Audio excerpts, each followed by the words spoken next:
Revision is a critical process in transforming that hodgepodge of mostly misspelled words you call a first draft into a respectable piece of writing. Revision is a normal part of most writers' process. 95% of writers say they engage in revision, and the other 5% are liars.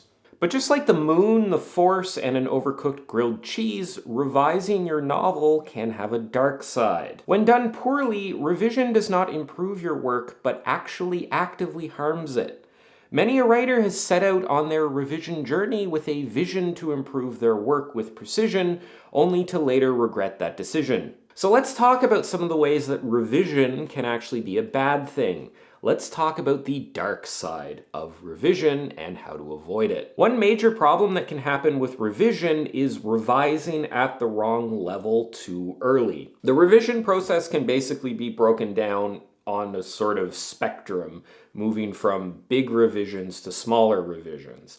At the big revision end of the spectrum, you have things like developmental revision, which is where you're changing plot or scene level or character level things within the work. Rewriting scenes, you're cutting scenes out, you're adding new scenes in, you're making major plot level changes to the work.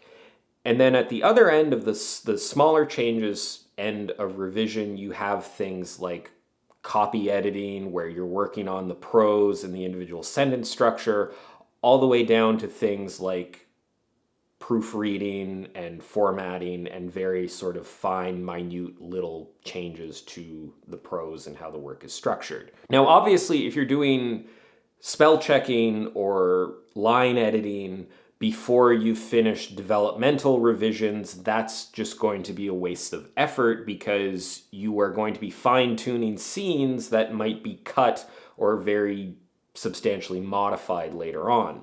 Before you get into the finer level of revision, you need to make sure that the higher level stuff, the developmental revision, is completely done, and you're not going to be making major changes to the plot or the characters, or you're not going to be doing massive rewrites on any scenes. One big thing that can happen with revision is replacing good but familiar ideas with novel but less good ideas. I've heard writers who worked on The Simpsons talk about how since in the early days of that show, the production cycle was so long, it was like 9 months to a year, I think, to complete an episode.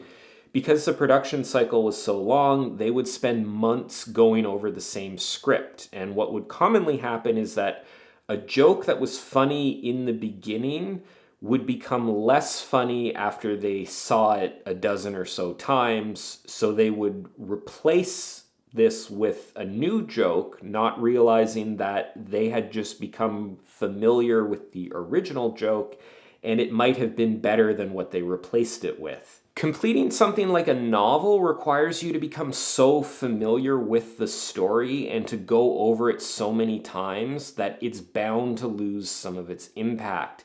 Even the best scene will seem boring if you've read it a dozen times. This familiarity could lead you to replace what's actually some of your best scenes with something that's not as good without even realizing. You always have to ask yourself, does this not work because I've become familiar with it or because it just doesn't work? A reader reading your novel for the first time is going to respond differently than you will on your 15th caffeine-fueled read through it.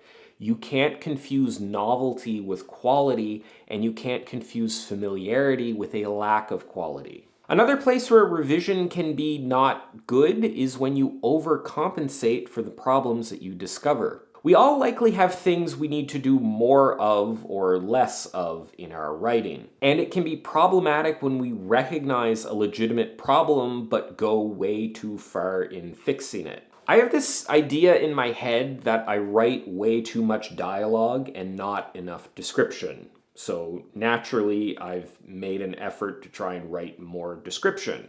And lately, a lot of my critique partners have been telling me that I'm now writing way too much description. Writing well is not simply about doing more of something, it's about doing the right amount of something. If you have a tendency to overcorrect, you might create just as many problems as you're solving. Maybe the pacing feels a bit slow, so you ramp things up to the point where now the plot of your novel moves way too fast.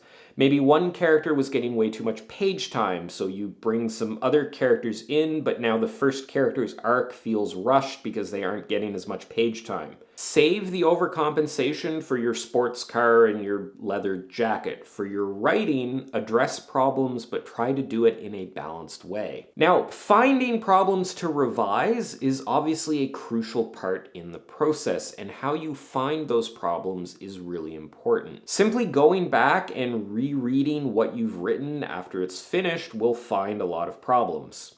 Stephen King recommends that you lock the first draft of a novel in a drawer for a few months before you look at it again, and this is really good advice. In the time away from your novel, you'll gain a fresher perspective on it. In that time, you're also hopefully still continuing to grow and improve as a writer, so when you come back to that novel, you'll be at a higher level of skill and will be able to apply that skill to it.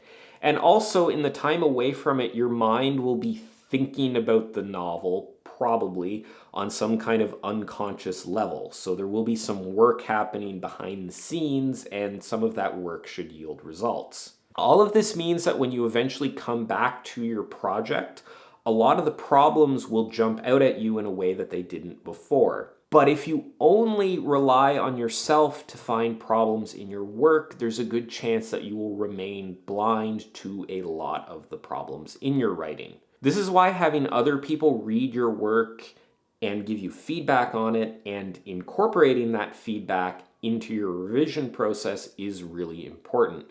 Other people will be able to find issues that you weren't aware of. Now, you have to be extremely careful here because blindly following the advice of a critique partner without question is almost never a good idea. There is definitely a skill involved in separating what is good critique, actual problems that they're pointing out, from stuff that isn't an actual problem, from separating stuff that just changes the work and alters your original vision of it, from the criticism that actually helps you achieve the vision that you have for the work. Those are all things that you just kind of have to learn through experience. Some critique partners are going to give you better feedback than others. Some people are going to be a bad fit for you. So there's a lot in the process. Now, a lot of people are reluctant to get critique from just average people, from other amateur writers like them. Or another side of this is they're reluctant to give critique because they feel like they wouldn't have anything meaningful to say.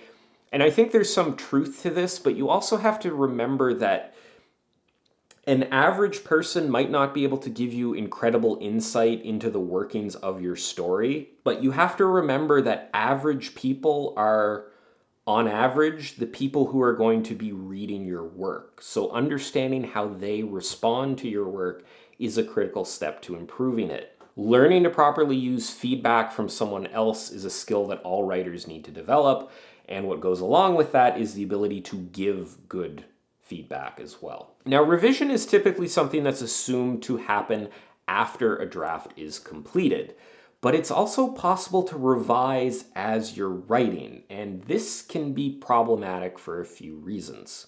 The general recommendation, I think, is that most people should not revise as you write. That as you work through a draft, you should never go back to earlier scenes and edit them in any way until the entire draft is complete. Especially if you're a beginner writer, I think this is good advice. I think it's very important for beginner writers to just get through to the end of whatever it is they're working on, not constantly go back and edit and fix things and change things as they're writing. That's just going to delay finishing the work.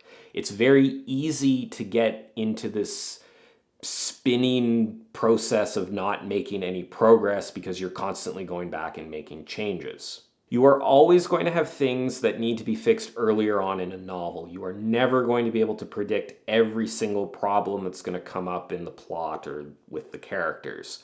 Unless you're working from a really solid outline and you rigorously adhere to it, you're probably going to encounter some problems as you draft something like a novel. Now, I say all this with the caveat that some people incorporate this non-linear revision process into their workflow. Some people do actually write this way, and if it works for you, that's totally fine. You should keep doing it. But if it doesn't work for you, then you may want to cut it out. People might disagree with me on this, but I think having the complete story laid out makes it a lot easier to assess and understand where the problems with that piece of writing is, which is ultimately what you need to do in revision.